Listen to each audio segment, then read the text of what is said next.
अस्सलाम वालेकुम। आज हम अपना लेक्चर नंबर 3 स्टार्ट करेंगे और हमारा टॉपिक है legislation as a source of law. हमने अपने पहले लेक्चर में देखा था कि लेजिस्लेचर हमारे पास सुप्रीम अथॉरिटी है जो कानून साजी करते हैं, हमारे मुल्क में कानून बनाते हैं। अब हम सबसे पहले इसका इंट्रो देखेंगे। Legislation means setting of laws. Legislation में सेटिंग ऑफ लॉज की जाती है। अब सेटिंग ऑफ लॉज कैसे की जाती है? In the form of articles. Articles की फॉर्म में एक सेट करके बता दिया जाता है कि ये वाले आर्टिकल्स हैं और इनमें आप इनको आपने फॉलो करना है, और इस तरह से हमारे मुल्क में कवानीन बना दी जाते हैं। Legislation is use to include all the methods of law.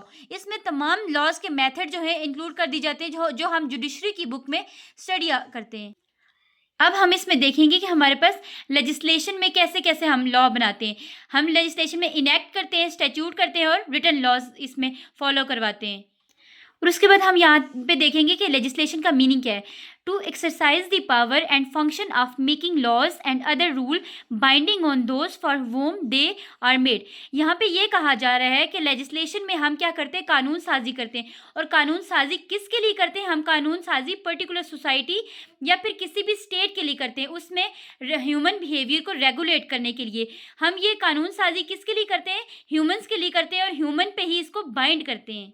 अब यहाँ पे हम अस्टन की डेफिनेशन देखेंगे। There is no law without legislation. के अस्टन कहते हैं कोई भी लॉ लेजिस्लेशन के बगैर नहीं है। अस्टन की डेफिनेशन जो है वो सॉल्वेंट के बिल्कुल कंट्रडिक्शन में आती है। सॉल्वेंट हमारे पास सुप्रीम अथॉरिटी ले रहे हैं एग्जेक्टिव को, और अस्टन जो है सॉल्वेंट अथॉरिटी ले रहे हैं हमारे पास लेजिस्लेचर को। उसके बाद हमारे पास आ जाती है काइंड ऑफ लेजिस्लेशन, जिसमें आ जाती है सुप्रीम लेजिस्लेशन और सब ऑर्डिनेट लेजिस्लेशन।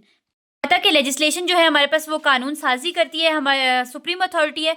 अब हम डिफरेंट ज्यूरिस्ट की डिफरेंट डेफिनेशंस देखेंगे। इसमें हमारे पास सबसे पहले आ जाते हैं सॉल्वेंट। सॉल्वेंट कहते हैं कि legislation is that source of law which consist in the declaration of legal rules by a competent authority. अब यहाँ पे वर्ड कॉम्पिटेंट अथॉरिटी यूज़ किया गया है, तो solvent competent authority means supreme authority ले रहे हैं हमारे पास जुडिशरी को। जुडिशरी में हमारे पास सारे जो लीगल रूल्स हैं उसको डिक्लेयर कर दिया जाता है। उसकी जितनी भी प्रोविजंस होती हैं, उसकी बुक की लाइन्स जितनी भी होती हैं, उसमें सारे हमारे पास लॉज डिक्लेयर कर दिए गए हैं।